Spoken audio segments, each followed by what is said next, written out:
All right, guys, welcome back to another episode of the MMA.Unhinged podcast. Today, I'm joined once again by Oscar Silva over there in America. How's it going? It is going fantastic. I'm really fired up for these fights this weekend. It may not be the biggest card in terms of name value outside of the main card, but those top three fights are fantastic. And also, we had really fun fights out of the UFC Apex this last Saturday. Out of 14 fights, there were 9 finishes. And I say we cover them right now. Yeah, 100%. We've got so much to talk about. We've got to talk, as you talked about, Volkov versus Rosenstrike.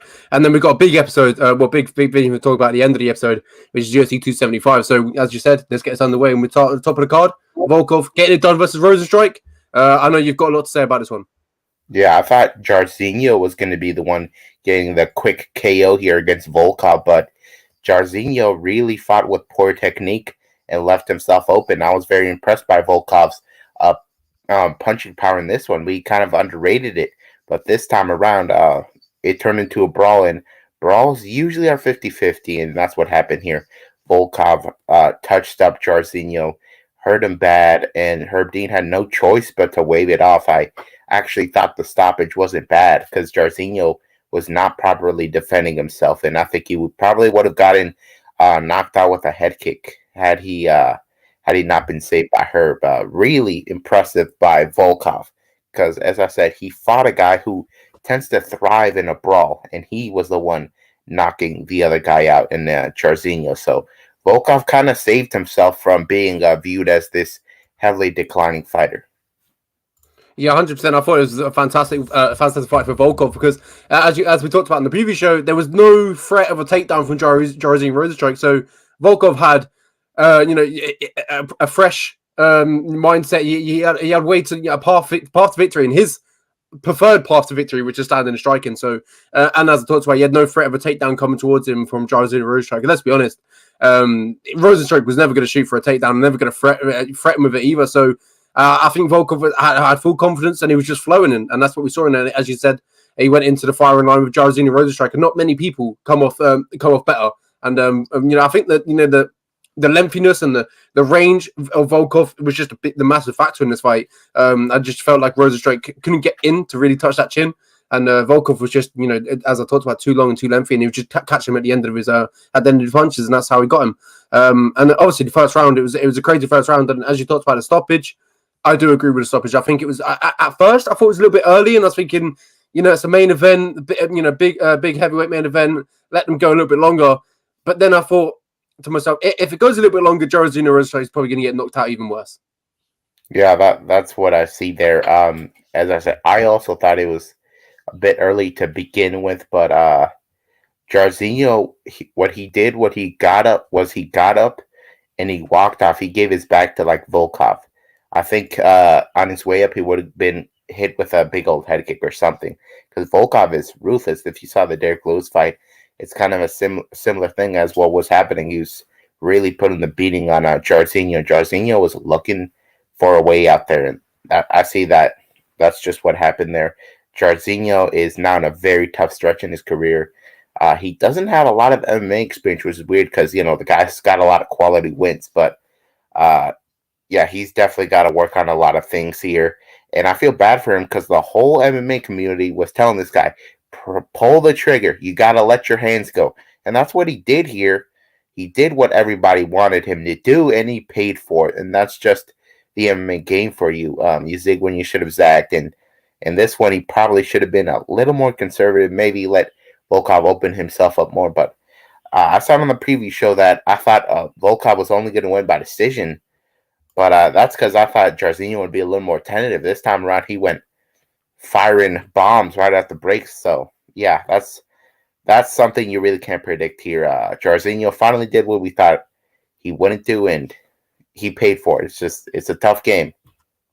Exactly, it's tough, especially at heavyweights. I mean, there's little to no room to make mistakes, and I feel like as we've seen here, Volkov getting the better of Rosenstrike, and it was fantastic. It's good to see Volkov back, but where I see Volkov going now is it's hard for him to move forward because when he gets to these top 5 guys, top 3 guys, he seems to have a setback in them, and that's where I see it happening. I think he's maybe have to fight a few contenders and work his shot back against that top 5, and I do believe the fight for him next is probably Alexander Romanov. I think that one makes sense. Yeah, Romanov is not even ranked, apparently, but let's be honest, everybody knows Romanov is a top 10 guy, maybe top 5 guy in terms of skill. But at the end of the day, I actually would really like to see Volkov fight the winner of Sergey Pavlovich and Derek Lewis at UFC 277. That Derek Lewis fight is such a memorable fight because it's the biggest comeback statistically in UFC history. So I would love to see, I think Derek Lewis steamrolls Pavlovich when he fights him. So I would love to see that rematch between those two. And I'm not entirely sure that the same thing would happen. 100%, I do agree. I think obviously Volkov learned from that mistake, and as you talked about, it was one of the craziest fights because it's a comeback from Derek Lewis, and I think like a different Volkov would enter that fight differently, and definitely come off the better side of that. We talked about the main event; it was fantastic. Another one to talk about, which was fantastic as well, Movsar Evloev. Wow, what a performance! Yeah, Movsar is the real deal. I think the Movsar that debuted in the UFC would not have looked this good. I'm seeing this guy continuously improve, and he showed it off here. Not only did he not rely on his wrestling in this fight like I thought he would, he actually was able to sting Dan Ige with a lot of shots. I thought Dan Ige was the better striker here. And that might be true, but here's the thing. Who was more effective? It was Movsar Evloev. He threw that flying knee that probably knocks out the majority of the division, but not Dan Ige. Dan Ige is one of the toughest guys out there. And he will never say no to a fight, and it's to his own detriment because he's fighting 14-0 Movsar Evloev, and he got straight up wrecked here. Whenever Movsar wanted to take it to the ground, he got the takedown, and on the ground, he was viciously beating up Dan Ige with ground and pound. Dan Ige was a beaten man after the fight, and Movsar was pretty much untouched. Of course, he's unpolished as a striker, but he is quite effective. And I see him getting one of those fighters in the top 10 next. I'm really hoping it's the loser of Josh Emmett versus Calvin Kattar or Bryce Mitchell. There's so many great options for Movsar Evloev, and I would have to guess that he wins his next fight on his way to a title shot. Yeah, and he also called out it was Arnold Allen in the post-fight interview. Yeah, Arnold Allen. I just don't think that's fair to Arnold Allen. He's on a monster win streak right now, just knocked out Dan Hooker. I feel like he's got to take like a top 3 guy right now.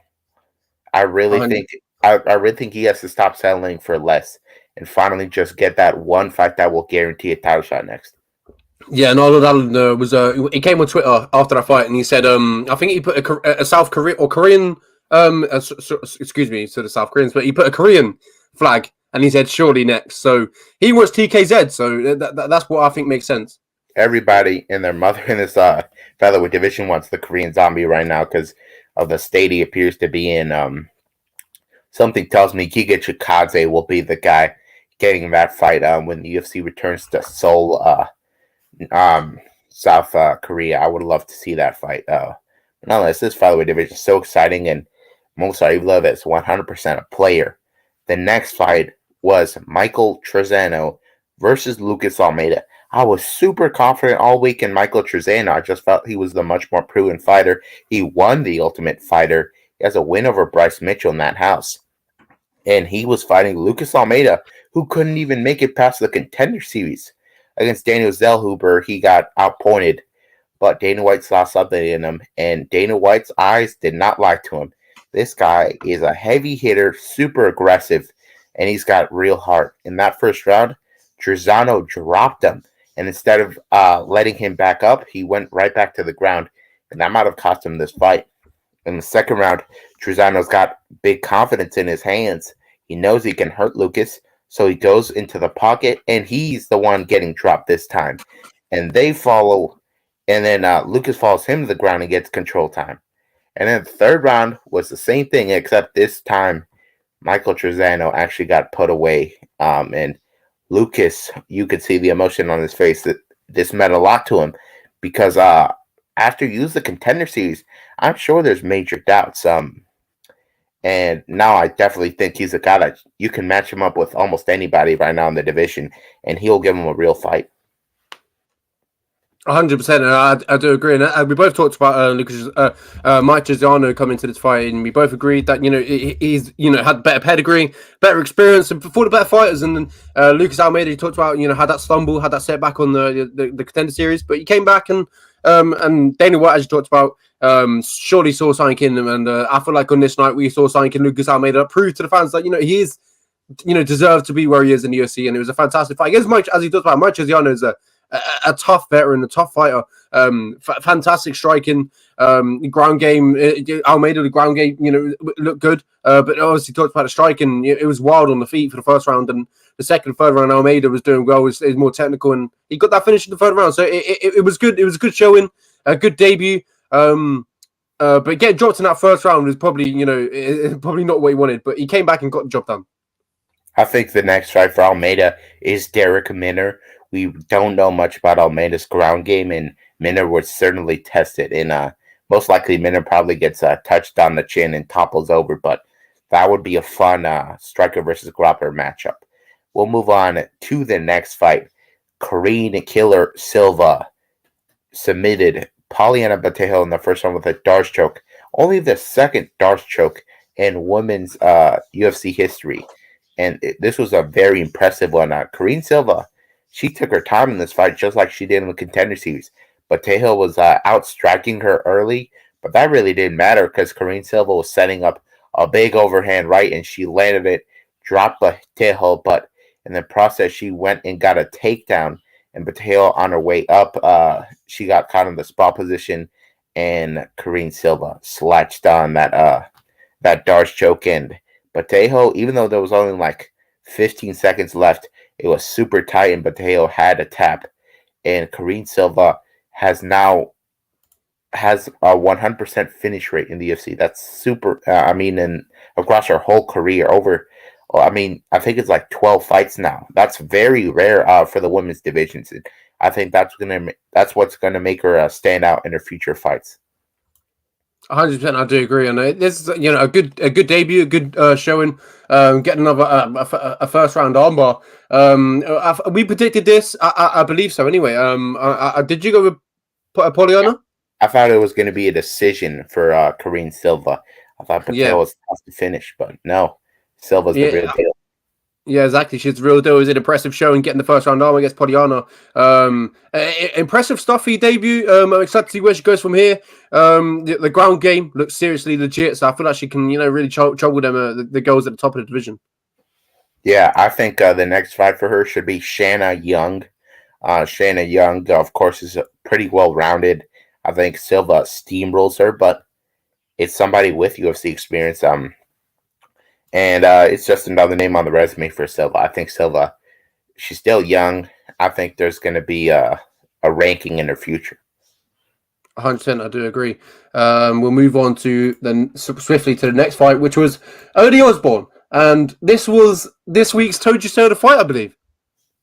Was it? No, I did not pick Adashev in this fight. I believe it was actually, fight. You were close to, you were talking about close to picking Adashev. Yeah, that's it. But we went for Odi Osbourne. Yeah, I remember now. Yeah, getting the knockout in round one. I believe what I might have said last week. I said he's going to either knock him out in round one, or it goes to decision. That's the way I saw it happen. I said the MMA striking compared to kickboxing striking is totally different, and I feel like we've seen it here once again. I think there's only a few kickboxing world champions that can sort of adjust how to MMA striking. We've seen it with Adesanya, we've seen it with Alex Pereira, and there was I feel like this is a great example. Adeshev, it's completely hard to adjust to MMA, and we witnessed it again. But if you look at the strikes that Odi Osbourne were throwing, they weren't technical, they weren't pretty, but all it took was one of them to land on the chin, and it put the lights out of Adeshev. And I think Odi Osbourne holds serious power, and he showed it once again.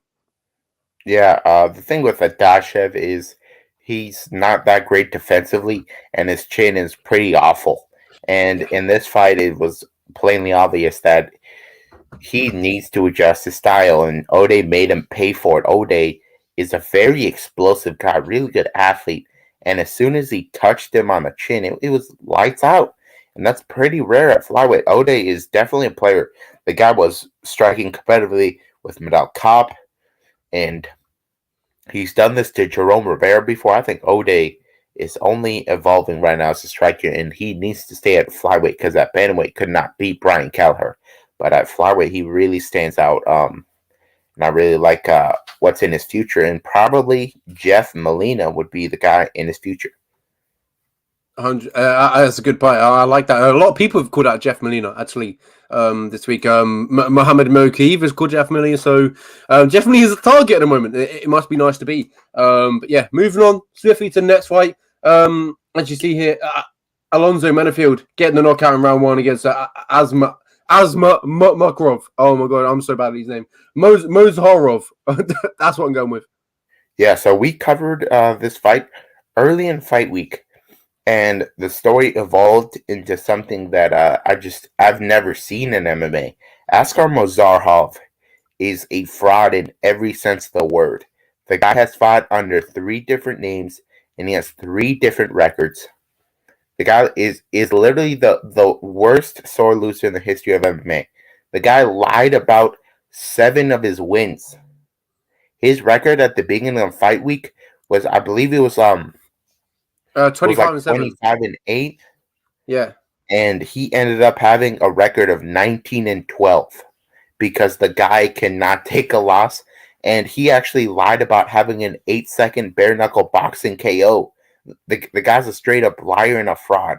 So when he was fighting a guy that is a legitimate fighter with UFC wins, and one of them being over a currently ranked light heavyweight, I was thinking Menifield wrecks him. That's what happened here.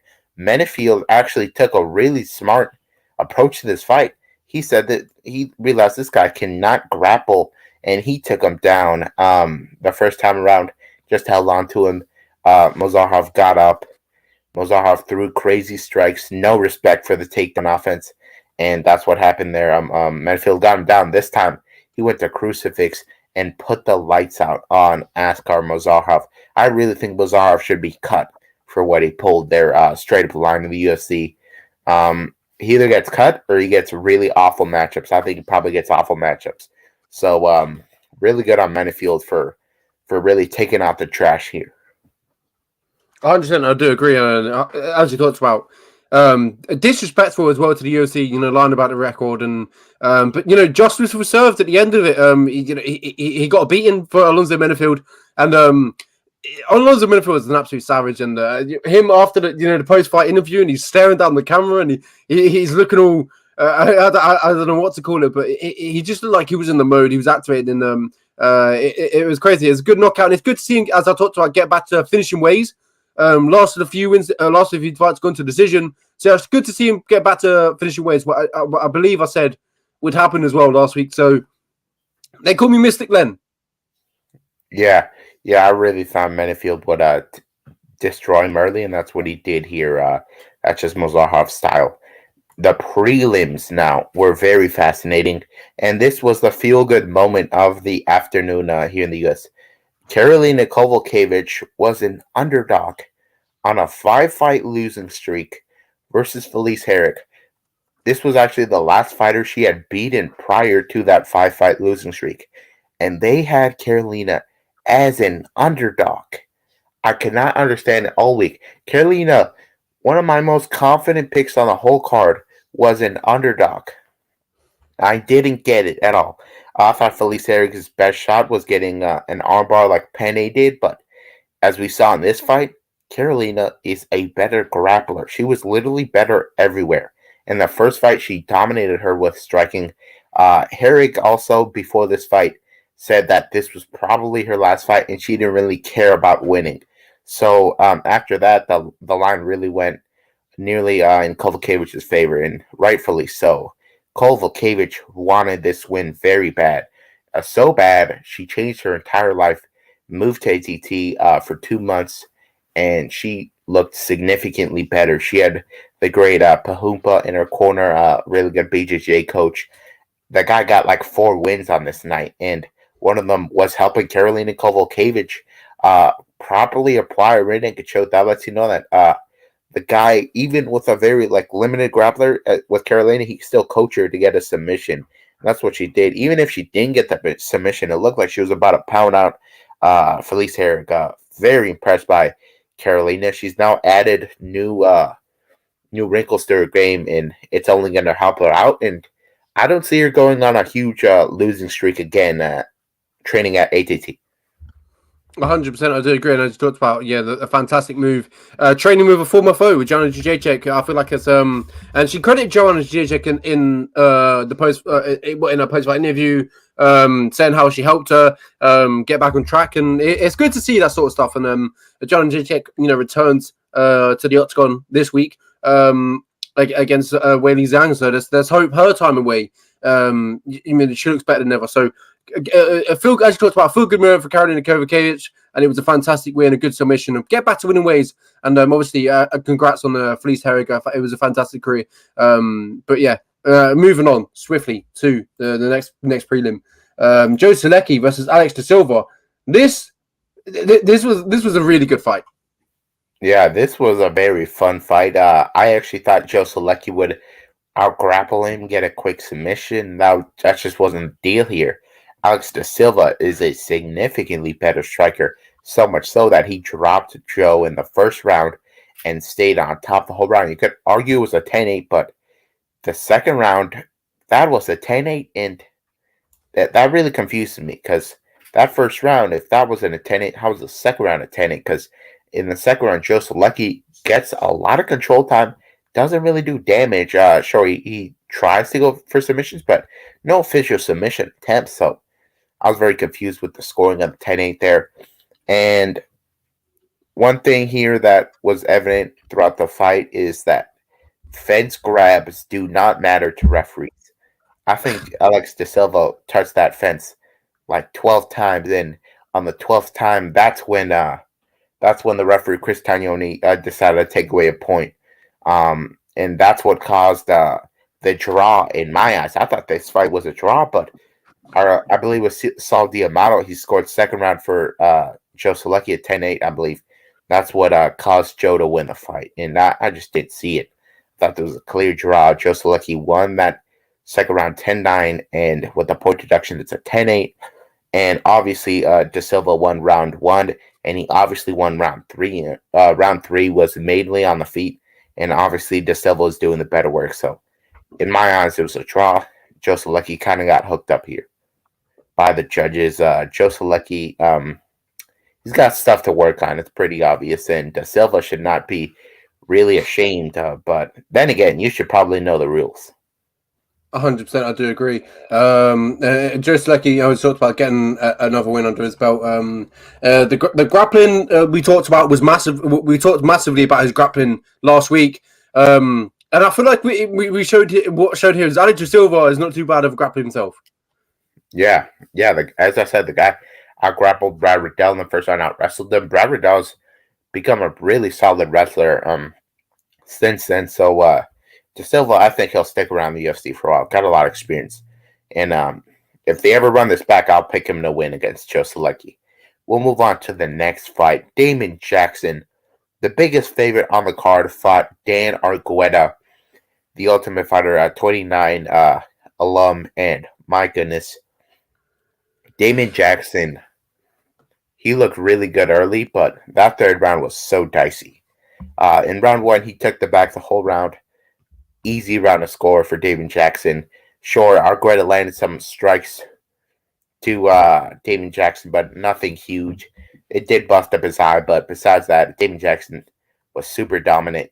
In the second round, pretty much more of the same. But the third round, Damon Jackson was tired, and he was just running on will. And Dan Argueta was very hungry to do some damage, and he did. He hurt Damon Jackson bad. Damon Jackson could not really defend himself. But in the end, Argueta decides to wrestle, which I don't know why he would do that, because he was probably looking to get a finish on the feet. And Damon reverse position, stayed on top, and he won that fight pretty decisively there. But it was looking really tough for him there, and he did not look like the 7-1 favorite that many people thought, including myself, thought he was. More like a minus 350. But at the end of the day, Dan Argueta, up a weight class, did not get finished by a guy that finishes everybody he beats pretty much. So that's something he can have pride in. Exactly, and he may have lost the fight, but he's inside the UFC now, and as he talked about, really no shame in the performance. As he talked about Jackson getting the win, but it was competitive. It was competitive throughout the whole fight, and Arguello, as there's no shame in that performance, as we were talking about. It was fantastic to see him. You know, now he's inside the UFC. He's definitely got a good career in front of him. Interested to see where he goes from here. He's got some talent. I'm excited to see what's next for him, and hopefully gets a win inside the UFC as well. So that'll be good. Interested to see where it goes from here. But moving on to the next one was Bernard Sen Dennis getting a submission win against Stolze. It seemed a little bit easy for him. Yeah, this was my exact pick on this card. I said second round rear naked choke for Benoit Saint-Denis, and it came true. The guy's a monster grappler. Even when he was on the brink of death, pretty much against Zaleski dos Santos, he still got takedowns. The guy's relentless, and Stolze on the other hand is pretty limited on the ground, and it really showed here. Benoit Saint-Denis ate a knee, but besides that, he really dominated this fight. In the second round, Stolze gave up the back, and Benoit Saint-Denis latched down, got that submission. Saint-Denis a monster, man. I'm really excited for his next fights. This is a guy you hit with a sledgehammer, he will not go down. So he'll always bring the action. I think the next fight for him should be Alex de Silva, the guy who lost on this card. I think that would be a really fun fight. Yeah, 100%. I do agree. That would be a really good fight. Fantastic win. And he said he wants to he can't fight in Paris, so he wants to fight in UFC London. I'm correct. Yeah.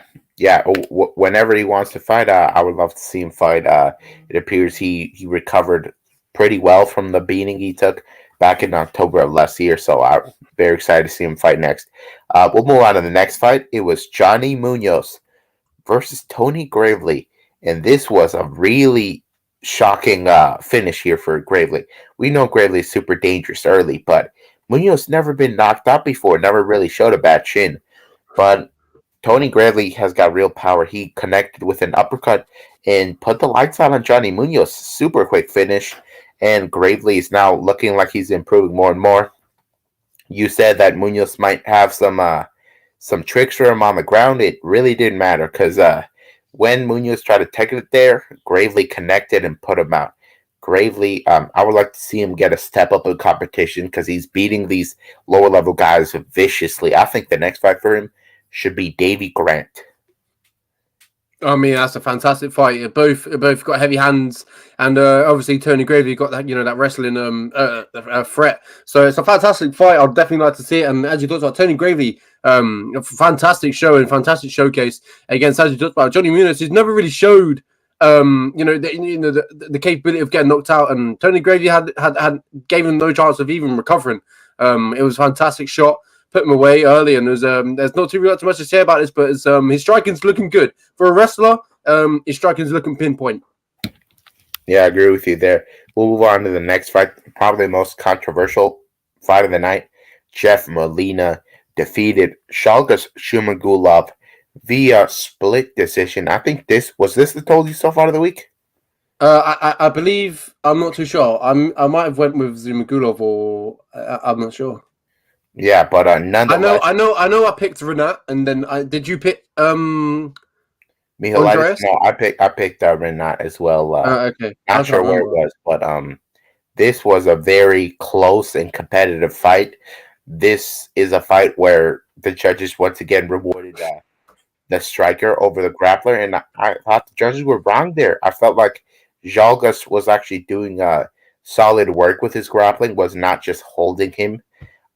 Jeff Molina, he actually got hit with the biggest strike of the fight and rocked. So I believe that was in the second round. So it really came down to that third round. I thought Jalgas was up 2 rounds, but the judges disagreed. In the third round, Jalgas was slowing down a bit, and Molina, of course, he's always a guy that looks great in third rounds, and he barely edged it out. So much, though, that when the judge read a 30-27 When Buffer read out the 30-27, Molina thought he lost because he thought there was no way he won 3 rounds of that fight. And I'm right there with Jeff Molina. I thought he won. I thought he lost rounds 1 and 2, but that just that wasn't the case. And Molina kind of, in my opinion, got a gift there from the judges. Jalgas has now been on the receiving end of some really bad decisions. Yeah, as he talked about, you got to feel for him. He's fought some hard competition as well as of late. We got back to winning ways in his last fight, but now forced to defeat once again. Jeff Molina, he got called out recently by a few people, as I talked about earlier. Mohamed Mokaev, Eddie Osborne.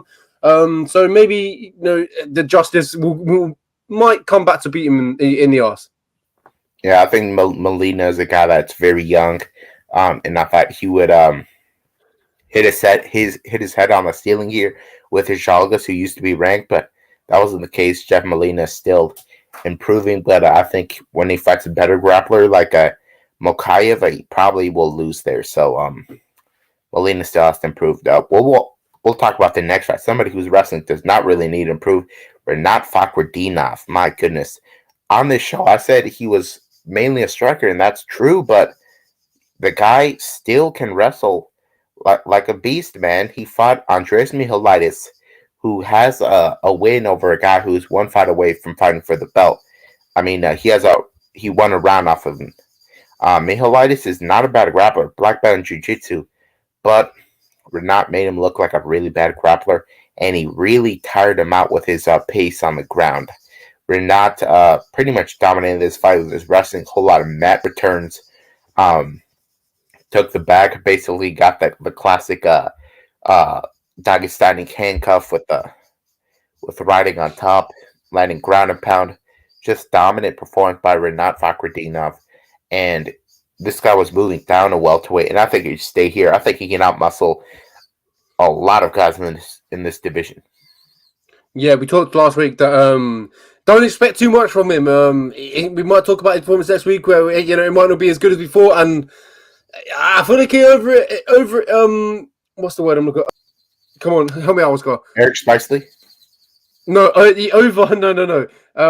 He over. I can't think of the word that I'm thinking of. And we were talking how we might not see a good performance from him. But he over expectations. I don't know. I'm not looking for, but he performed better than we thought what was going to happen. There you go. He performed better than we thought last week. But last week we were talking about how we might not perform as good. Then don't look into him too much. But wow, what a performance! As you talked about, 10-8 into the rounds, and obviously he won every single round. Didn't really give Andre Mikolaitis a chance, and the wrestling, man, is phenomenal. And we didn't really get to see striking that much, but I feel like once it does get a film on the show, we'll get to see how well-rounded he is. Yeah, and for him to look that good in wrestling when he's not that much of a wrestler, very impressive. And in the first fight of the night, Erin Blanchfield was a huge favorite. She fought JJ Aldrich, and she did not look like a huge favorite. Erin Blanchfield in that first round could not really find JJ, and JJ was touching her up with straight punches. JJ is a better boxer, and people, including myself, really ignored that. Erin could not get her takedowns going. So JJ Aldrich's work in the Elevation Fight Team with the likes of Raquel Pennington and Miranda Maverick, I think it's really paid off. She's working on the takedown defense constantly. And wow, in that first round, it looked good. And in the second round, I thought Blanchfield had to change her approach a little, was having some success. But at the end of the day, she did not want to strike. She wanted to grapple. And as soon as she pushed down Aldrich, she snatched up a guillotine, a standing guillotine, which we don't see often, especially in women's divisions. And she got the tap. That shows you that Blanchfield just needs one scramble, and she can get you with one of her submissions. As I mentioned before, she's won the Eddie Bravo Jiu-Jitsu Invitational before for women, and she really showed it off here. Blanchfield, I've said it many times, probably has a championship ceiling. 100%, I do agree as well. I think she's a fantastic prospect. Definitely want to look out for in the future. I think Valentina Shevchenko, if it does stay around long enough, I think there's a fantastic fight, competitive fight. Definitely see what happens, and I think this is the type of fight that we needed for JJ. No, for Aaron Blanchard. I feel like we realized it's still not a finished product with Aaron Blanchard, and she's still got a long way to go there. Yeah, with JJ as well. I think we also learned a lot about JJ. I think she's improved from the days where she was losing to Macy Barber. I think she might beat Macy Barber these days. Just saying. But that was a great way to start off the card. Got a lot of momentum, and we had a lot of finishes. Performance of the night went to Ode Osborne and Karine Silva, and the fight of the night obviously went to Trezano versus Almeida. Really fun card. Did not really feel like it was 14 fights because of the quick finishes. But now we move on to UFC 275, Teixeira versus Prohaska. It's going to be in Kallang, Singapore, in the Singapore Indoor Stadium.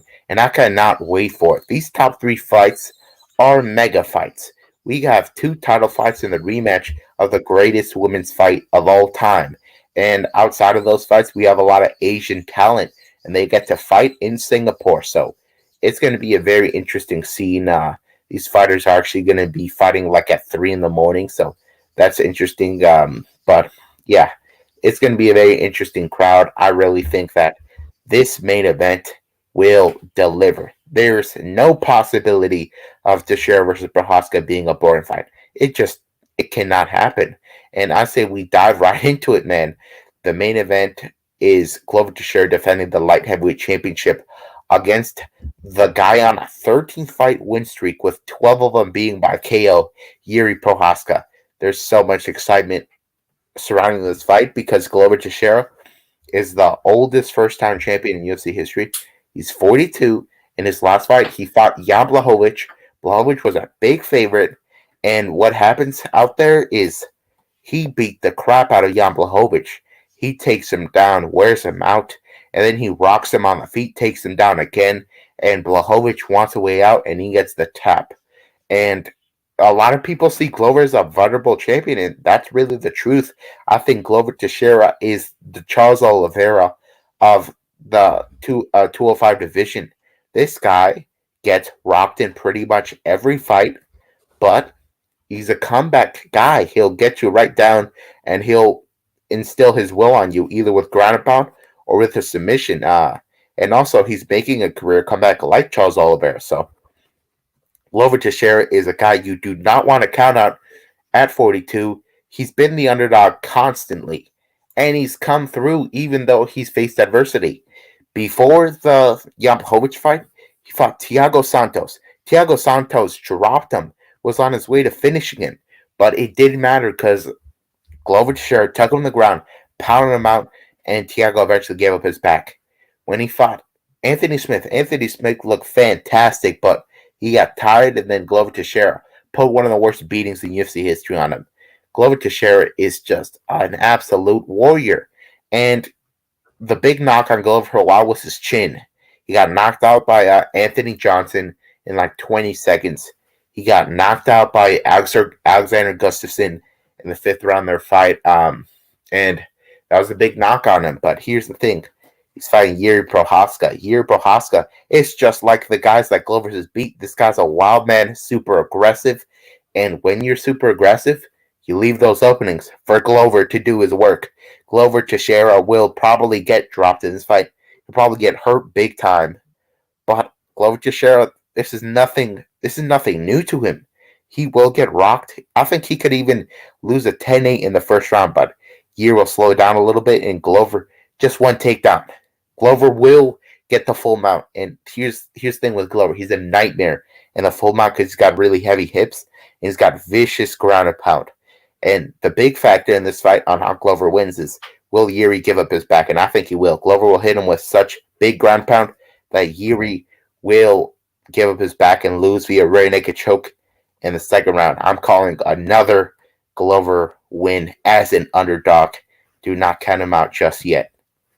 Yeah, if you look at Joe Prochaska's record, one by knockout he's lost, and one by rear naked choke. So I definitely like that possibility, but this is going to be the told you so of the week, Oscar, and it's a big one. What high stakes? It's the title fight, the main event. You're going with Glover Teixeira. I'm going with Yuri Prochazka.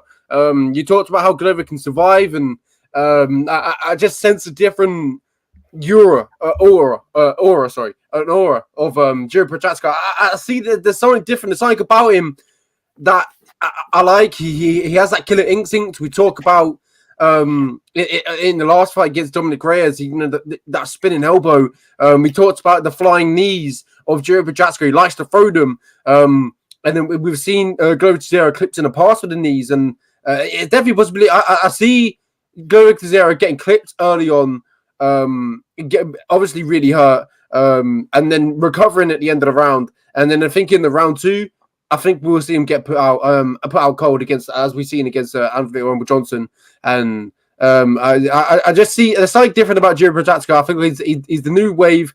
I feel like this is going to be sort of a handing of a torch of the new guy in the division to reign over. But as you talked about, you can't really root out Glover Teixeira. He's such an animal. He's a beast. We've seen him come back in all types of situations. So any type in this fight, never count him out. But I do believe Yuri Prochazka will become the new light heavyweight division, new light heavyweight champion. Yeah, Yuri Prochazka is such a unique guy. Nobody really fights like him. The things he does would probably be considered technically wrong, but man, are they effective. In his last fight, he fought Dominic Reyes in a Fight of the Year contender, and he took Reyes' best shots and returned fire, and he actually got put to sleep in that fight with an up kick, and he still managed to wake up and still deliver one of the best KOs of the year. Yuri Prochazka is just a different animal. Before that, he fought Volkan Oezdemir in his UFC debut as an underdog, and he knocked him out brutally as well. That's pretty hard to do. So Yuri Prochazka is super dangerous. As I said, he's a KO machine, and he's been doing it constantly to guys like CB Dalloway and many other names. Big Mo, King Mo, he's done it to as well.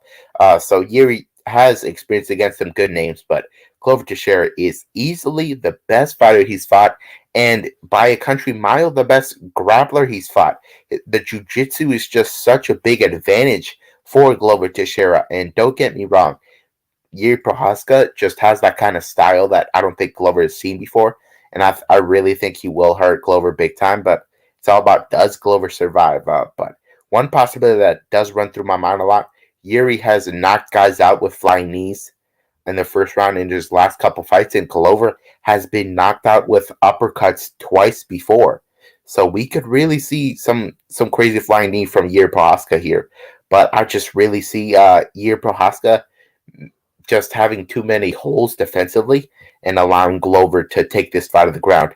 Where Yuri Prochazka in his last fight with Dominic Reyes was in a tight guillotine against Dominic Reyes, who's not a jiu-jitsu guy, almost tapped to that. But Glover Teixeira has just got the grappling that Yuri's never seen. And but at the end of the day, you look at this fight on paper, Yuri's taller, younger, quicker, just much more of a talented striker. So this is a very fascinating fight in more ways than one. But my absolutely most confident pick about this fight, I do not believe we see this go past 2.5 rounds. There's just no way, man. In fact, I really am confident we see the fight end in the second round. Either way, but the official pick is second round submission for Glover Teixeira at 42 years of age. He will continue to defend that belt. And then mine was second round KO or stoppage in for Yuri Prochazka. So it's all happening in the second round for us, and it's going to be an interesting one. I seriously can't wait for it. I miss these pay-per-view nights, whereas a lot is on the line. It feels big because it is big. So I'm excited, and it doesn't stop there though. The main event is good, but the co-main event is even better. Valentina Shevchenko against Talia Santos. A fantastic matchup, and arguably probably one of the biggest tests for Valentina Shevchenko for a very long time. Yeah, this is the biggest test we've seen for Valentina Shevchenko since the Jessica Andrade fight. In that Jessica Andrade fight, Valentina was only minus 400.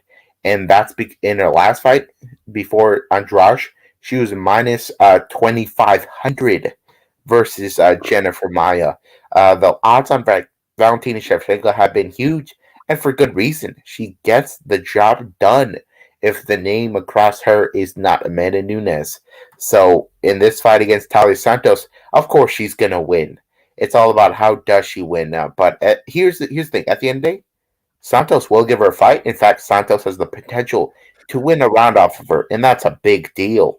Jennifer Maia won a round off of her because she got reversed there. Talia Santos is, I would say, the most physically strongest fighter that Shevchenko has fought besides Andrade. But here's the deal: Shevchenko is super strong herself, so I just don't see Santos getting that kind of grappling offense she's been able to get against the likes of Roxanne Modafferi and Joanne Calderwood. I really see this a fight being where Santos has to be aggressive, and she'll pay for being aggressive. Even in the Modafferi fight, on the face, she actually got hit pretty good by Modafferi. Modafferi hit her with some good shots. Shevchenko lends those same shots. I really see Shevchenko stunning Santos. Santos never been decisively beaten. In her UFC debut, she did lose to Mara Romero Barella, but that was actually a split decision, and she just didn't look like herself that night. Outside of that, she's looked awesome. She fought Jillian Robertson, who has the most submissions in the history of this division, and she was on top comfortably for basically 14 and a half minutes and dominated her. She fought Molly McCann, dominated Molly McCann, and as I said, beat Modafferi and Wood. So Santos is on a great run, but Shevchenko's just head and shoulders above this division. She's so well-rounded. There's really no weaknesses. In fact, I'll probably say she's the closest thing we have to perfect in the UFC for a fighter. And I see Shevchenko winning this fight however she wants. But ultimately, I think she will win a decision here. I think Santos is a much tougher opponent than Lauren Murphy and Kaylin Chookagian at this point. This will be competitive somewhat, but at the end of the day, Shevchenko will continue her run of dominance. Yes, I got to agree with you. I think Valentina Shevchenko is, as you talked about, the closest we'll get to perfect. I think the first round we're going to see a lot of answers. How good is Talia Santos? How great is Valentina Shevchenko? And we're going to see a lot. I think we're just going to see much of the same. I think we're going to see Valentina Shevchenko dominating on the feet. She loves the trip takedowns, and I think the trip takedowns are definitely in here in this fight. I think they're definitely open. If Santos gets in close, I definitely see Shevchenko clinching up and taking her down using the trips and that sort of takedown where she I don't know what it's called, where she just spins her around and pulls her to the ground. I can't, I'm not too sure of the mind. Just call it a drag. Where she drags her opponent down to the ground, she loves them. I just see them being very open in this fight, and I think that's where she's going to really shine, really dominate. As we talked about, she's one of the best mixing it up. And Valentina Shevchenko is going to look amazing this night, and I feel like Santos is going to give her a good fight in that first round, in time for the first round. But being able to keep it up for it the whole fight, I think that's where she's going to struggle. Yeah, that's just the thing here. I think Santos is tough enough to get taken out by Shevchenko. I don't think Shevchenko can get the crucifix position TKO like she does against other opponents. I think Santos is too good on the ground for that to happen. And one thing with Santos too, that's a great record she's got, but before the Contender Series, he really fought poor competition. Not a single one of them with a winning record. So don't think that that record really is much of a, tells the truth effectively like Shevchenko's record does. So Shevchenko will continue her road to probably being the greatest female fighter of all time. It's all about, can she get that third fight with Nunes and beat her. We'll move on to the next fight. This is one of the most anticipated fights in a long time. Zhang Weili versus Joanna Jędrzejczyk. This is a rematch from March of 2020, right before the pandemic. We had these two ladies put on the best women's fights ever. One of the best fights I've ever seen. I lost my voice watching this fight. I was screaming. And Zhang Weili won the fight via split decision. She defended her UFC Women's Strawweight Championship that night. And Joanna Jędrzejczyk was the one who was reigning atop the division for a long time prior to that fight. So these are two women that are some of the greatest strawweights we've ever seen. So to see them fight again is a privilege. Zhang Weili, she's on a 2-fight losing streak, but who did she lose those fights to? Rose Namajunas. Rose Namajunas, of course, a straight-up legend already. 2 wins over Joanna Jędrzejczyk. So no shame in those. Joanna Jędrzejczyk, her last fight was the first fight with Zhang, and that was a straight-up war. The first 2 rounds, I actually scored for Joanna Jędrzejczyk. I thought she was about to get her belt back, but the damage that Zhang Weili inflicted in those rounds slowly started to creep up on Zhang. She got the worst hematoma probably in UFC history. She looked like straight up like an alien, man. And that could be something that happens again here, because when you get, when you receive a beating that bad, you're just not gonna you're not gonna take damage the same way again, if you know what I mean. She took a really bad beating by Zhang Weili. She actually outstruck Zhang Weili in that fight, but it didn't matter because Zhang Weili has a very slight power edge, and that's why the judges gave it to Zhang Weili. Very close fight, and a lot of people are thinking Joanna Jędrzejczyk probably should win this. That was a close fight, but this is a 3-rounder. These women can fight at an even higher pace. I don't think this surpasses the first fight, but I think it may come close. But at the end of the day, when you tell me Zhang Weili is a younger fighter, a fighter that has been obviously improving, Joanna Jędrzejczyk, on the other hand, do we know she's been improving? So I really am fairly confident here in picking Zhang Weili. She's actually been focusing on her boxing, been focusing on her wrestling as of late. She did get a takedown in the first fight, only got a minute control time with it. But Zhang Weili probably should win this because she should be a better fighter than she was the first time. But don't get me wrong, this really could be a coin flip when it comes to the judge's decision. 100%, I do agree. This is a fantastic fight. A rematch that we waited for, what was it, 2020 fight of the year? Yeah, so it's been 2 years. It's been like almost 2020 fight of the year. And now they're running it back. Jędrzejczyk, but as you talked about, been a long way for a long time.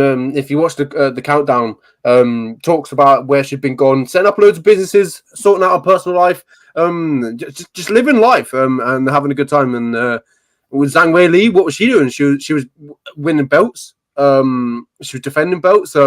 Fighting for the championships against Rose Namajunas. She may have lost it, but it's experience, and I think that's the experience and the activity that's going to really help her in this fight.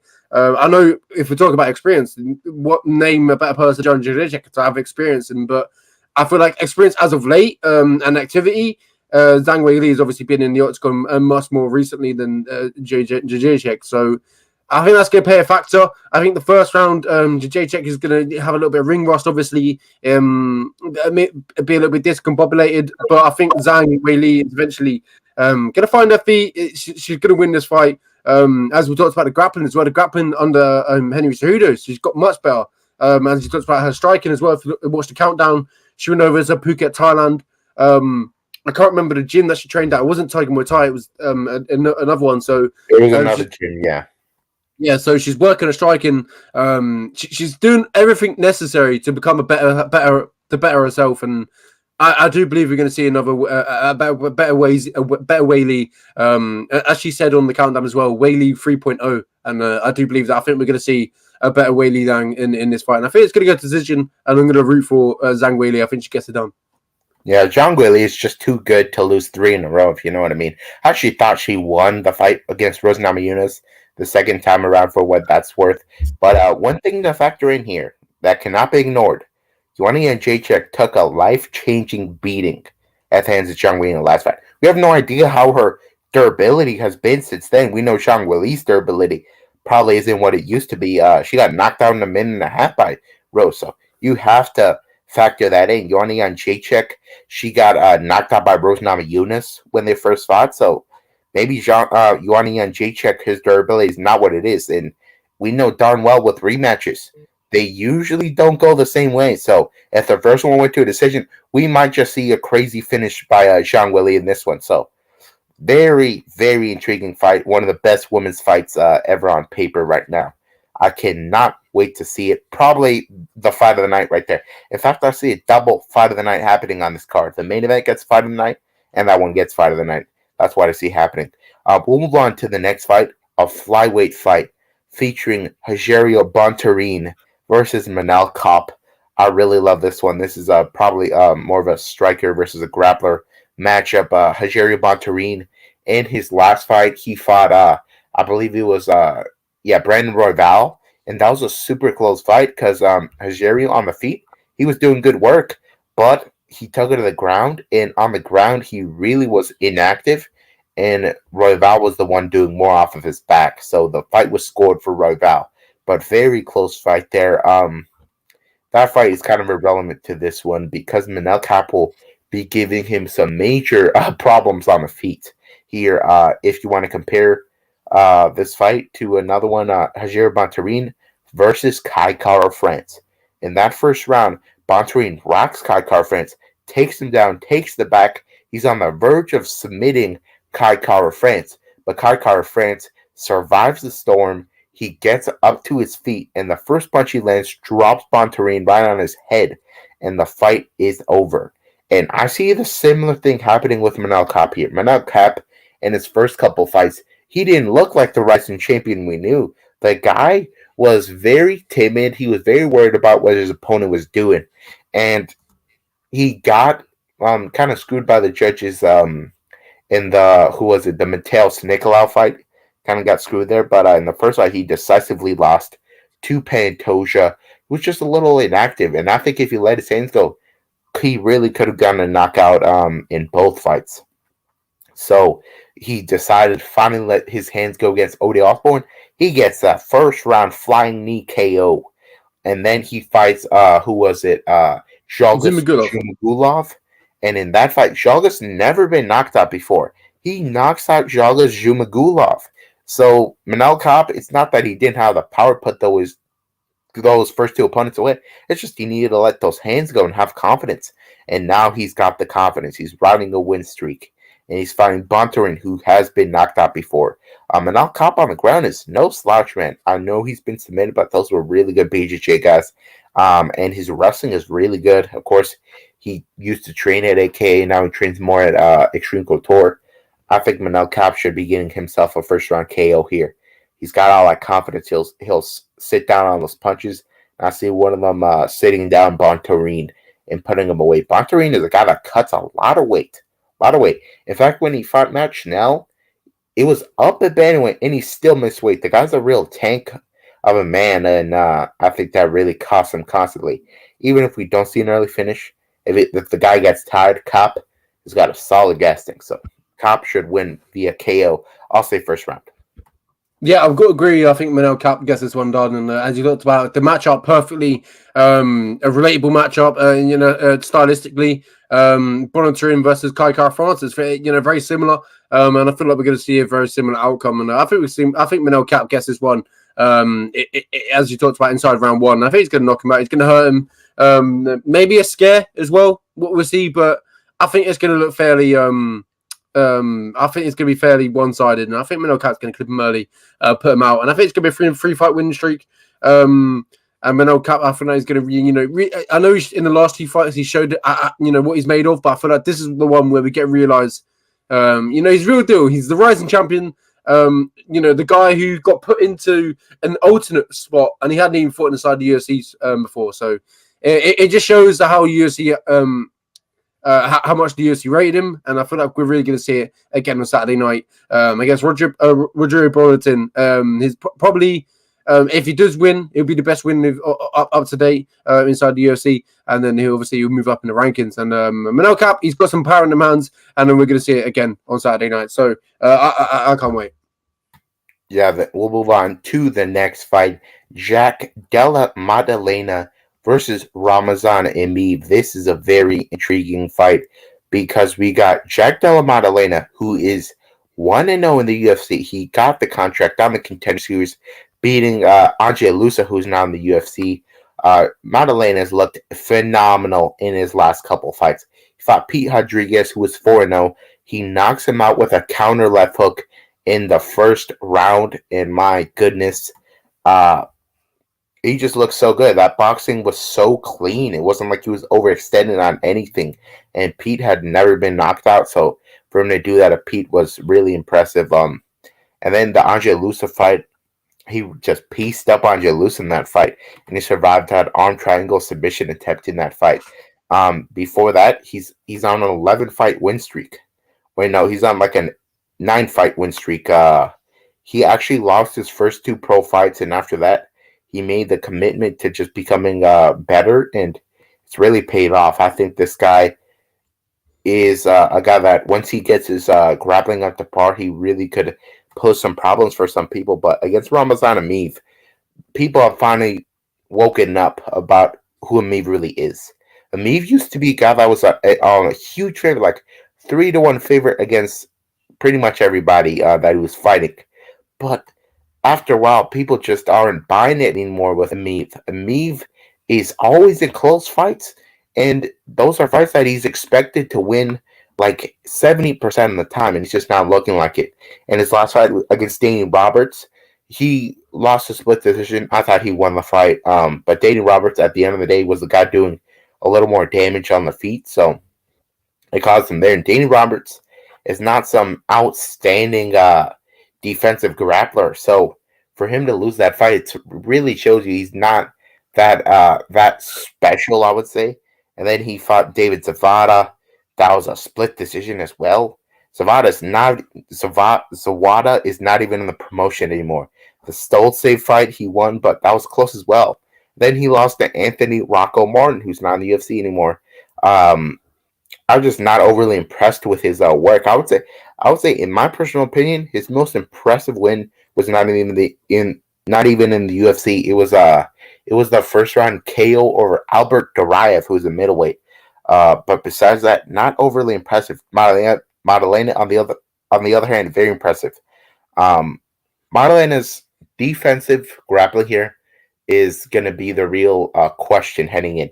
We're not entirely sure how great it is, but I'm going to assume it's great enough to once it goes on the feet, for him to be doing major damage. And if you've seen these last couple of fights, these judges are definitely giving a lot more respect to strikers nowadays. I know the rule set changed to favor strikers, like back in 2017 when it's more focused on damage, but only recently did the judges actually start really implementing that. So I'm going to side with Madalena. I think this is going to be a controversial decision, but I'll side with Madalena, who will be doing more damage. Yeah, and if you look at Ameev, he has been stopped in the past by strikes. That was back in 2014, so it's a long time ago. So you don't know what, yeah, obviously he's learned and he's evolved since then, but I feel like he's going to face another stoppage loss here. I think it's going to be the second one of his career. And Mandalena, as you talked about, his boxing's crisp, it's smooth, and he's accurate. He's always on the target, and I feel like he's gonna kick that target early. And I feel like Ameev is going to get put out. Yeah, that's a real possibility, but Madalena definitely will have the takedown threat on his mind, so I don't know if he can let his hands go like he has in previous fights. But this is definitely a real test for Madalena, because if he loses this one, I don't think people look at him in the same way. And yeah, I think Ameev probably. I think the hype is gone with him after that loss, and I think Madalena will only reduce that hype and increase his own in the process. Now we'll move on to the prelims. This is a fun one. Brendan Allen versus Jacob Malkoun. This is probably going to be a grappler's delight, I would have to guess. Brendan Allen is a black belt in Brazilian Jiu-Jitsu. He showed it off many times as a submission win over Kevin Holland. I believe he submitted us. Did he knock out or did he submit Sam Alvey in his last one? Submit. Yeah, he submitted him. But Brendan Allen, ever since he went to Sanford MMA, he's really liked to kickbox in his fights. And he fought who was Panelli Soriano. And you would assume he's fighting Panelli Soriano that he would grapple him, right? Because Panelli Soriano, his biggest strength is his striking. But Allen had striking confidence himself, and he won that fight with his striking. But in that Chris Curtis fight, falling in love with the striking, it really didn't work out for him because he got clipped and knocked out in that one. So that's a concern for Allen, his durability. But it's not going to matter in this one. He's fighting Jacob Malkoun, who, as a striker, is pretty limited, doesn't have any major pop. But the guy on the ground is an absolute beast. Sure, he got slept by Phil Hawes in his debut, but nothing really happened in that one except him getting hit in the head. But after that, he fought Abdulrazak Hassan, one of the scariest KO artists in the UFC. He takes him down, mauls him, just rinse and repeat every round. And after that, he fights who was it? AJ AJ Dobson. Dobson. AJ Dobson. He did lose that first round, could not get the wrestling going, but that's that grind, and a lot of guys can't fight at that pace. And he tired out Dobson, got a lot of grappling going. He's a guy that, even though he's a brown belt in jiu-jitsu, he's not a guy that's going to jump on the submissions. He's a guy that's more of a position over submission grappler. And Brendan Allen, on the other hand, he's more of a submission guy. So this will be very, very close and competitive on the ground.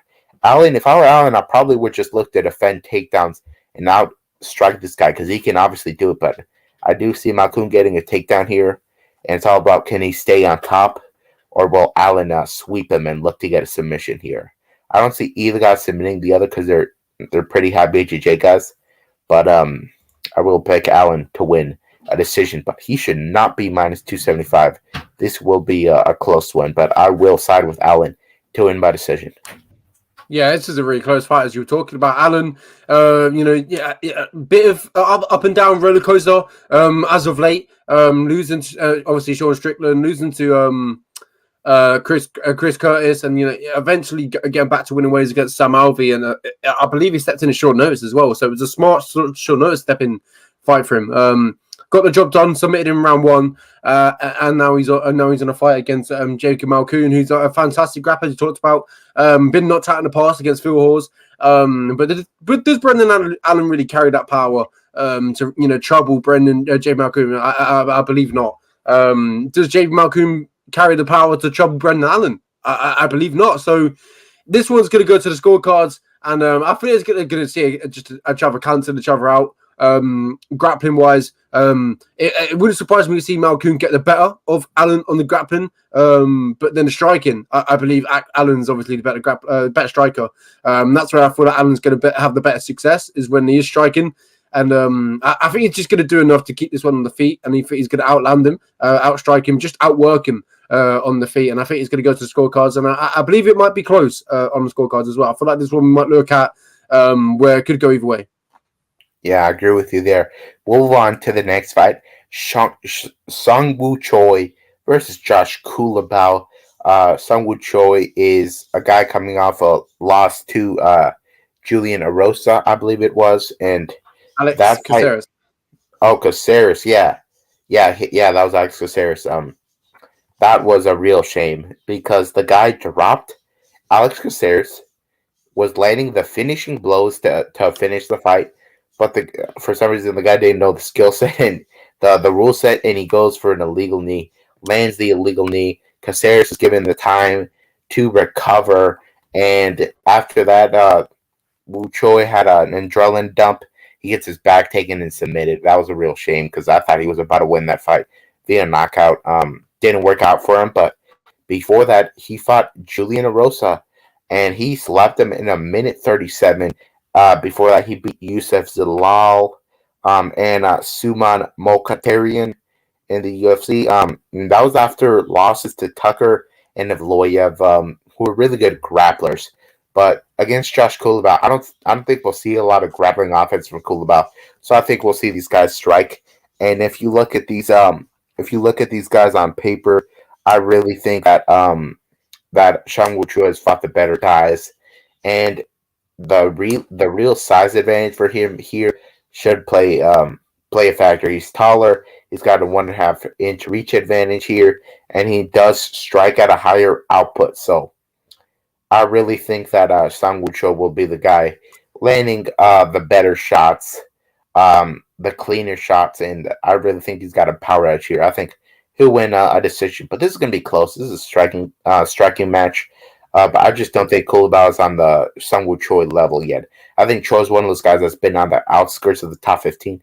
Culibao, not so much. The best like performance he had, in my opinion, was the Charles Charles Jourdain. Jourdain.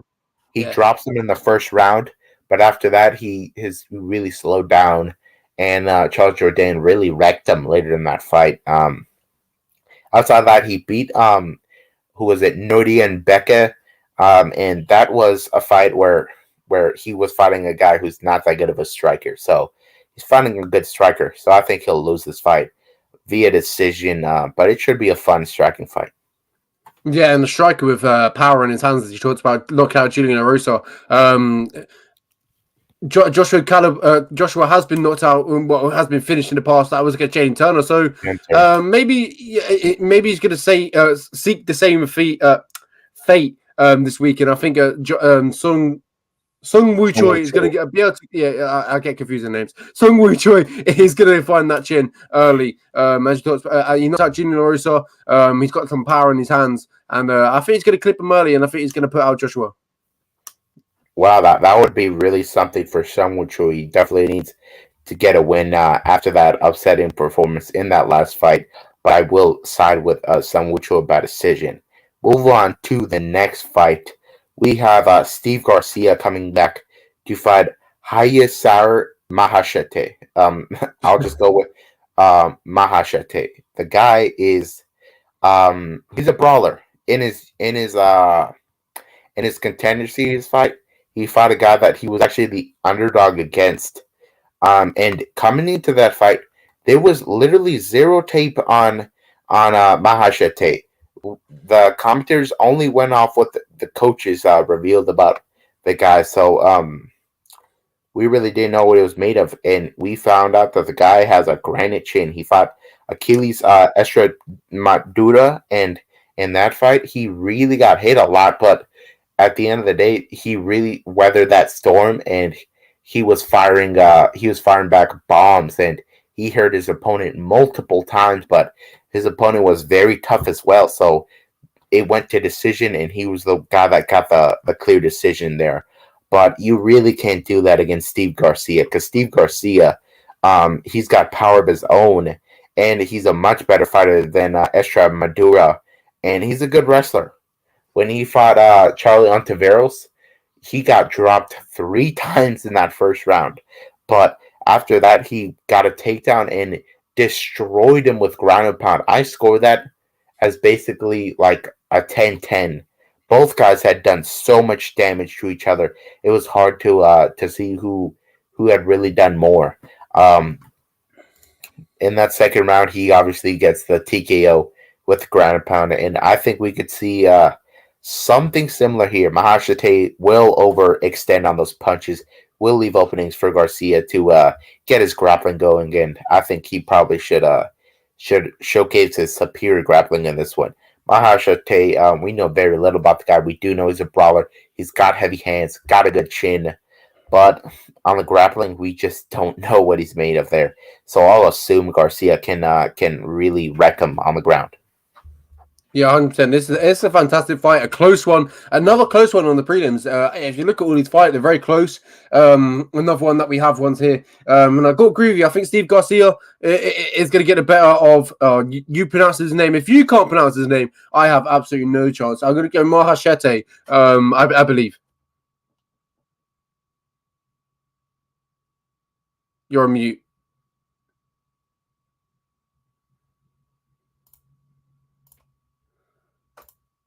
He's muted. Steve Garcia is one of the lower level guys in the UFC, and Mahashate can beat him. I'm not entirely sure he's made for the UFC. Mahashate was the only guy out of the UFC Performance Institute in China that won their fight. So I don't think that talent is all that good coming out of there. So he really's got some pressure to perform, and I just don't. I'm not sold on him, and I'm kind of am on Steve Garcia. We'll move on to the next fight. Andre Fialho is back, fighting for the 3rd month in a row versus Jake Matthews. This is a fascinating fight. Andre Fialho, he fought 5 weeks ago, and it was against Cameron Van Camp. And in that fight, Fialho was a huge favorite, obviously, because the guy's he's a killer. And Van Camp, on the other hand, nobody gave him a chance, but Van Camp hurt Fialho in that fight. I didn't expect that to happen, but Fialho, of course, did not really care for that. He went right to the power shots and he landed and got a vicious KO there, walk-off KO. And then he's fighting Jake Matthews now after he called to fight on this very card because he's Brendan Allen's teammate. And this is not this. I don't know if this is the match I feel you wanted. Jake Matthews has fought a similar guy, Mike Fialho. He fought Li Jingliang. Li Jingliang is currently ranked in the UFC's top 15, and Jake Matthews beat him, and he beat him bad. I think he would have won the first round via first round submission had Li Jingliang not eye gouged Jake Matthews so bad to the point where Jake Matthews now wears glasses. So Jake Matthews is a superior grappler here. Definitely. He's a guy that came in the UFC super young, and he was submitting guys left and right. Since then, I just don't think he's developed into the guy that people thought he would develop into. But at the end of the day, his last fight, he lost to Sean Brady. And there's no shame in that one.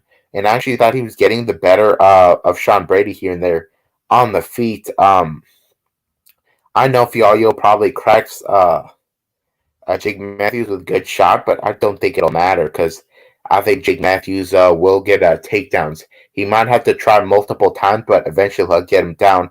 And Andre Fialho has not shown a great gas tank in his fights. And I think he'll get tired out. Jake Matthews will win a close decision in this fight. I'm taking the underdog, Jake Matthews. Yeah, if you look at this on a paper, Jake Matthews never been stopped with strikes. It's been ground and pound, but that was totally different circumstances. And if we talked about Andre Fialho, has massive power in his hands. Third month in a row fighting. Last time he fought was 5 weeks ago. Very active, body in tip top, phenomenal shape.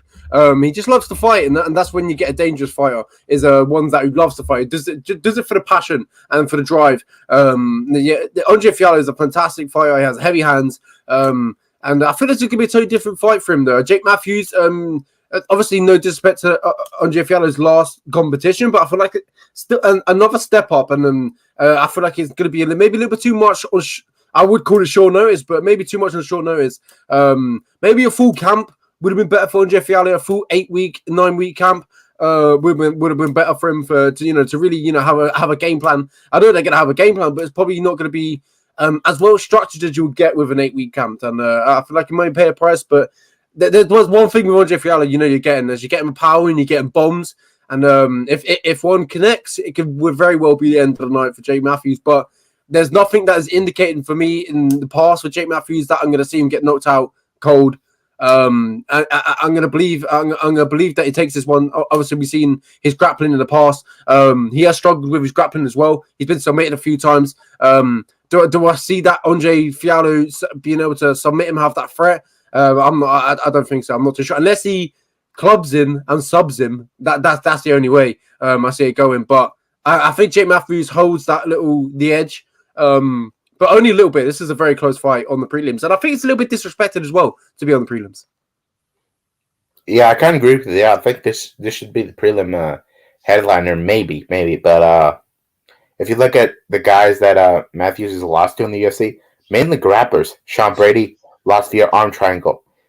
Rocco Morton, anaconda choke. Kevin Lee, ground and pound. And James Vick, guillotine. So he's lost via submission. He's not getting knocked out. And people think Fialho's going to knock him out. That's just not happening. He fought the Leech. Leech hits probably harder than Fialho. And Matthews did just fine for himself. I think Matthews is being counted out here. People kind of forgot how good he is. And he's going to remind him this weekend. I think he gets himself victory here via unanimous decision with his superior grappling. We'll move on to the early prelims now. Kang Ho Kang is taking on Bakary Dana. I really like this fight. I think these are two powerful strikers that are going to get in the pocket and swing it out. And when it comes to offensive grappling, Dana might have an edge there, but I don't think he'll go to the well too much. I think this is a super close fight, and to see Dana as a decent favorite here is kind of confusing to me. I think this is a very close fight. I can't really give an edge to either guy in the striking. I do think Dana hits a little harder, so that's probably why he's favorite here.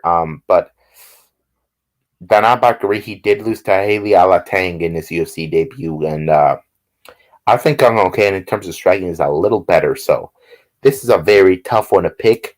I will side with I think I'll side with Dana Bakary in this one. I think Dana Bakary will be able to sway the judges a little more because he's got more pop on there, and Kung Ho Kang is the guy that I don't know. I haven't been seeing the best of results out of him as of late. The Ronnie Yaya fight was a bad one because he was hurting Ronnie constantly on the feet, but on the ground he just looked really bad there. Not to say that Dana will do that to him, but Dana probably should look to take him down here. But close one, but I will side with Dana because he does hit harder, and he could. Who knows? He could get himself a knockout here if those guys are swinging big in the pocket. Yeah, I was going to go with Dana as well. As you talked about Dana in his last fight, Chris Gutierrez spinning back fists and elbows. Chris Gutierrez, put himself on the map once again. Really underrated in the division. But if you look at before that, Dana Brasco was going on a real run. There was a real momentum behind him. Knockout win against Brendan Davis. Kevin Natividad and also Guido Canetti, 3 knockout wins in a row, and I think he's going to return back to knockout ways, finishing ways, and I think he's going to start not starting, but I think he's going to overwhelm Kwan Hyo Kang in this fight. I think it's going to be the volume the volume of Dana Bagwell is what's going to get him done. I think he's going to start early. I feel like there's going to be a lot of heat in this one. I feel like it's going to come in quick, come in powerful, and I think he's going to be able to get it done in the first or second round. But I think the volume and the combinations is what's going to be a factor for Dana Bagwell, and that's what I'm going to see, and that's what I'm going to see early. Yeah, if you look at the stats right here, Kung Ho Kang, he lands 2.5 strikes per minute, and Dana Bakary lands 5 strikes per minute. So he almost doubles him up, man. So that definitely is a confidence booster for the guys picking Dana Bakary. So I'll choose Dana Bakary to win a decision here with the higher output. We'll move on to the next fight. It is Na Liang versus Silvana Gomez Juarez. This is a fascinating fight. We see Na Liang is a plus 135 underdog here, and that is a real head scratcher to me because Na Liang is a first round beast. In her UFC debut, she fought Ariane Carnelosi, and she throws a 1-2 from hell and knocks down Carnelosi immediately. And after that, she gets on top and starts landing vicious ground and pound, really looking to get a finish. And she did not get it. Carnelosi is really tough. And Carnelosi reversed position, and she got on top, landing ground and pound of her own. And she was so tired after that first round. She's all or nothing in that first round.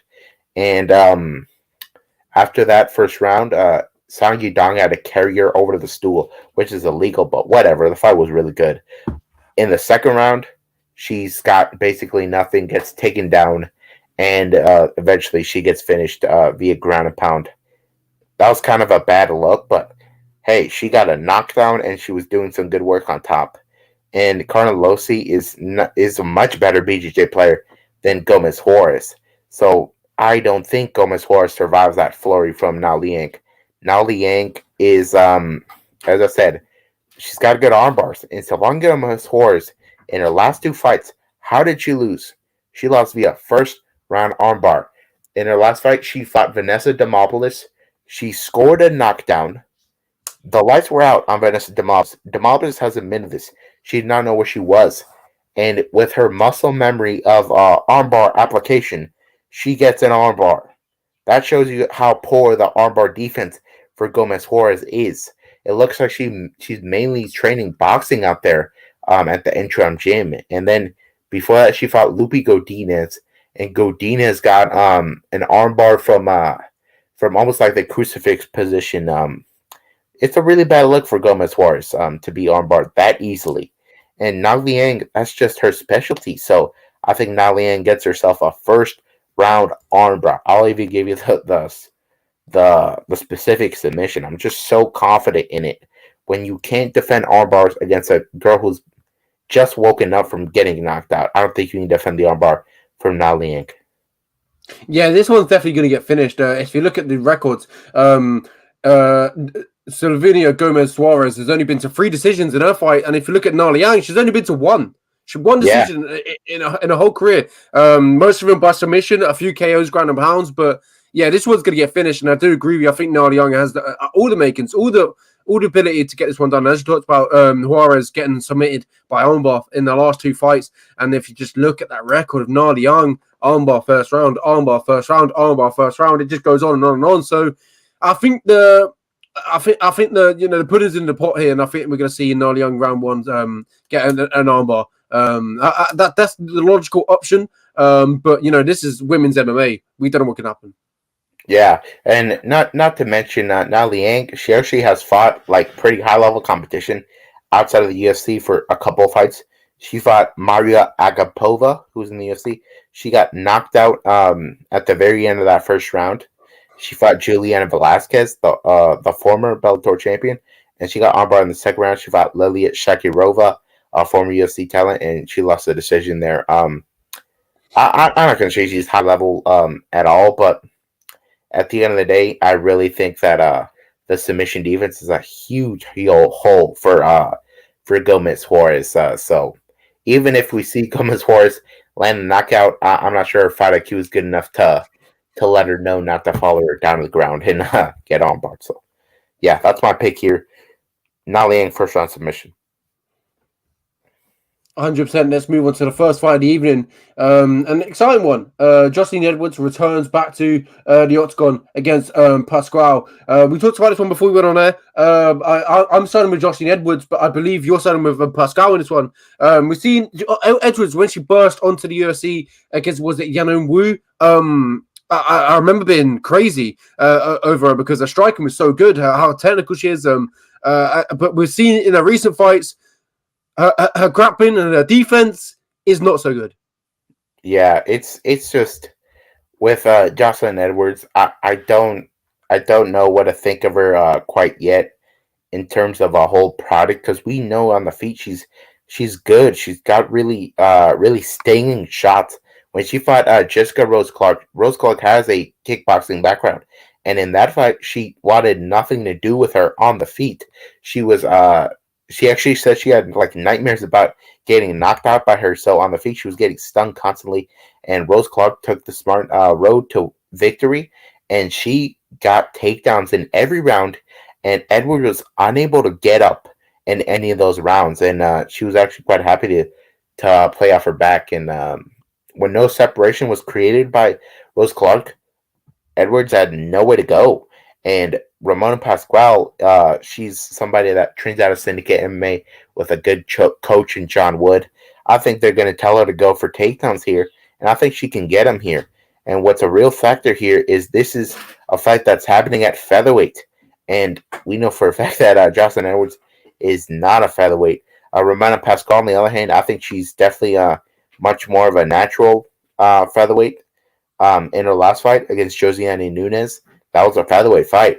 So I think we're going to see Ramona Pascual.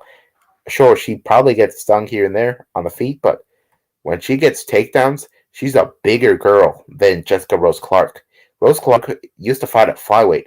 Ramona Pascual, from the looks of it, cannot make bantamweight. So I think Pascual will use her size here and get takedowns on Jocelyn Edwards, and Edwards, her get-up game is proven to not be that good. So I think Pascual gets enough control time here. I just hope that she gets some damage from the top, because in her fight with Josiane Nunes, when she got tagged, she went for takedowns, and she literally was holding on for dear life. So I'm gonna hope her coaches tell her to maybe look to get some damage from the top, because otherwise the judges will give it to Edwards. But I'll pick Roman Pascual, the bigger girl here. Obviously better wrestler, so yeah, I'll side with her to win. As an underdog, picking a lot of underdogs on this card, man. I think there's a lot of great betting opportunities on this card. Yeah, 100%. I've got Edwards in this one, and a few fights that we've chose differently, and that obviously the main event as well. So this one, we'll be looking closely at the first fight of the evening and the last fight of the evening. So 1 hour and 30 minutes that we've gone on for. We talk a little bit too much, I think, Oscar. But yeah, what a fantastic episode it's been. You know, UFC 275. Wow, we've got such a great card outcome in this. I mean, the prelims are stacked. The main card is incredible. We've got 3 fights that you could possibly call, you know, championship level fights. Zhang Weili, John Jacek, Shevchenko, Tali Santos, and obviously the main event, Go to Zero versus Jiri Prochazka. God knows what's going to happen in that main event. There's so many different possibilities. Yeah, the possibilities are really endless, man. We could see, for all we know, we could see first round finishes in those top 3 fights. So this is definitely one of those cards that that the top has major name value. I would say this is actually one of the worst UFC pay-per-view cards in terms of name value, like on the prelims, but I don't care because we got 3 absolute banger fights at the top of the bill. So I'm super excited for this card. It's going to be in Singapore. This is the first in front of fans. Yeah, we got fans and international fans. We haven't had an international pay-per-view with the UFC since, I believe, yeesh, I can't even think of the last time. Was Australia? Was it Brazil? Yeah, it was Australia. Or maybe Australia. Yeah, there we go. Australia or New Zealand, one of the two. I think it was Adesanya Whitaker that first fight. It's been a very long time, so I'm very happy to see the UFC back on the road for a pay-per-view. And it's going to be a good one. As I said, that main event guarantees violence. There is no doubt we're going to see blood spilled. We're going to see somebody get wrecked. And Yuan Jacek, Zhang Weili, there's just no way those 2 women don't go to war again. So there's a lot to love on this card, and I can't wait to see it this Saturday, June 11th.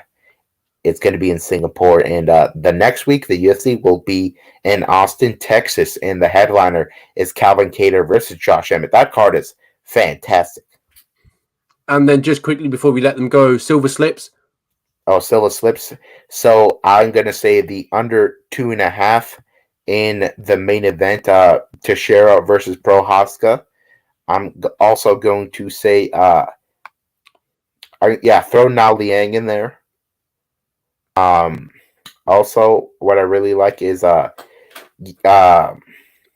Shevchenko to win via decision, and I will say Allen and Malkoun to go to decision. Yeah, 100%. Some good slips.